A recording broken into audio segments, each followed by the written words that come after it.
J'aime ce travail et j'aime le contact avec les gens. Cela m'apporte beaucoup de pouvoir les aider et de leur donner un peu de moi-même, car j'ai une relation unique avec chaque client.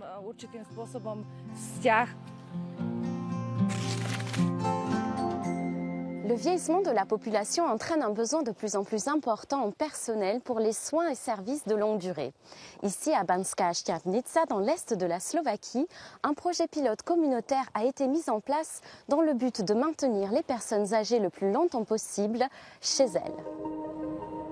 Je m'appelle Lucia Schneider, j'ai 38 ans et je m'occupe de ma grand-mère depuis environ un an. Dans cette région de la Slovaquie, l'accès aux soins et services de qualité pour les personnes âgées n'est pas toujours possible à cause d'un manque de financement et de personnel. Lucia est aide-soignante, elle a la chance de pouvoir s'occuper de sa grand-mère dans le cadre de son travail. Mon travail consiste donc à aider ma grand-mère à faire le ménage, les courses, à l'aider à prendre sa douche. Les dépenses publiques pour les soins professionnels de longue durée sont faibles en Europe. Elles représentent seulement 1,7% du PIB en 2019. En raison de leur coût, très souvent, c'est la famille qui se charge des soins. Je suis contente quand elle vient déjeuner. Quand elle est là, je me sens plus vivante. Depuis la perte de son mari, Eva vit seule et sa petite retraite ne lui permet pas de couvrir tous ses besoins. Alors sa famille l'aide aussi financièrement. Je ne pourrais pas aller en maison de retraite parce que ma pension est trop faible pour assumer le coût. Mais tant qu'elle le peut, Eva souhaite rester chez elle, près de sa famille. Les projections montrent qu'en Slovaquie, le nombre de personnes ayant besoin de soins de longue durée augmentera de plus de 50% en 2070. C'est le double de l'augmentation moyenne dans l'Union européenne. Alors, quelle est la situation aujourd'hui en Europe concernant ce secteur? Voici notre cours accéléré. La demande en soins de longue durée dans l'Union européenne augmente du fait du vieillissement de la population. Déjà 6 millions de personnes travaillent dans ce secteur. Mais il en faudrait 1 600 000 de plus d'ici à 2050. Actuellement, un grand nombre de soins sont assurés par des aidants non professionnels et non rémunérés. 52 millions d'Européens s'occupent de proches, d'amis ou de voisins sans compensation ou reconnaissance. Dans le même temps, les aidants professionnels, dont 90% sont des femmes, sont souvent sous-considérés et confrontés à des conditions de travail difficiles. La récente stratégie européenne en matière de soins longue durée veut ainsi encourager les pays de l'Union à investir davantage dans ce domaine, créer des emplois et rendre ces services plus accessibles, abordables et améliorer leur qualité. D'ici à 2027, 6,7 milliards d'euros devraient être investis dans la santé et les soins de longue durée dans les États membres par le biais du Fonds social européen plus. Maria vit seule et a une santé fragile. J'ai souvent besoin d'aller chez le médecin. Monsieur Ingzorvan m'emmène à l'hôpital, il m'attend et me ramène à la maison. Il y a un an, elle s'est inscrite à un centre de services sociaux communautaires, un des projets soutenus par le Fonds social européen plus. L'ambition est de réunir les prestataires sociaux, de santé et les municipalités pour proposer plus de services aux personnes âgées. Ainsi, elle bénéficie d'une aide pour les transports essentiels, mais aussi d'un service de surveillance à domicile. Ma montre indique la température, la tension et d'autres choses.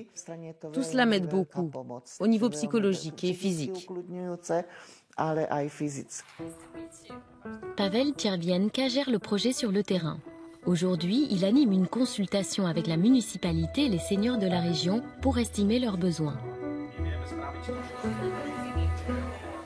Nous avons eu l'idée de regrouper les municipalités en micro-régions, ce qui nous permet de réunir plus de fonds et de rémunérer suffisamment d'aidants. C'est possible de motiver les gens à travailler dans le domaine social. Pavel Adami est accompagné d'Alžbeta, une des assistantes du projet qui l'amène faire des courses. Pour elle, ce travail est une vocation qui doit être mieux valorisée. C'est un travail très important de nos jours. Et il pourrait être amélioré en termes de temps de travail et mieux rémunéré. Face au manque de personnel et à une pression croissante sur les finances publiques, l'Union européenne a adopté une stratégie pour améliorer les conditions de travail des aidants et permettre aux personnes âgées de vieillir dans la dignité. Quels sont les principaux défis à relever dans le secteur des soins de longue durée en Europe? À Bruxelles, je pose la question à Aivalo Calfin, directeur de la Fondation européenne pour l'amélioration des conditions de vie et de travail. Il y en a beaucoup. Donc c'est difficile de les résumer, mais peut-être que l'immense défi, c'est celui de l'accès aux services de soins de longue durée. En clair, de nombreuses personnes n'ont pas un accès satisfaisant à ce type de soins. Mais le problème évident concerne les aidants. Les besoins en personnel augmentent en Europe du fait du vieillissement de la population. Or, on en trouve de moins en moins. Il n'y a pas assez de jeunes dans le domaine des soins de longue durée et cela n'augure rien de bon pour l'avenir s'ils ne sont pas plus nombreux à rejoindre ce secteur.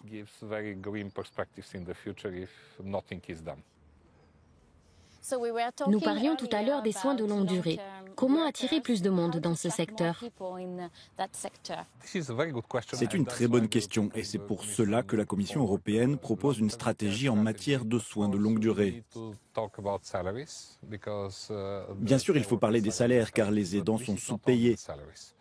Mais il ne s'agit pas seulement des rémunérations. Il y a d'autres types de soutien qui pourraient leur être apportés. Par exemple, un soutien supplémentaire pour la santé mentale, car ils travaillent dans des conditions difficiles. Ensuite, la formation est aussi très importante, car les technologies évoluent. Elles peuvent aider, mais elles peuvent aussi représenter un obstacle. Il est donc très important que ces personnes actualisent leurs compétences. Elles sont nombreuses à travailler avec une astreinte.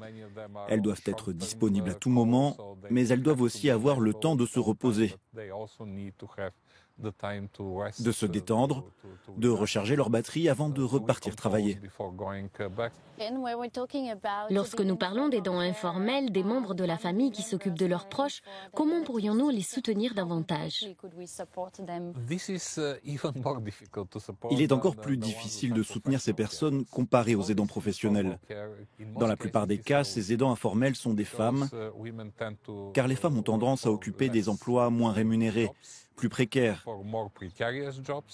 Et c'est une stigmatisation qui perdure depuis de nombreuses années.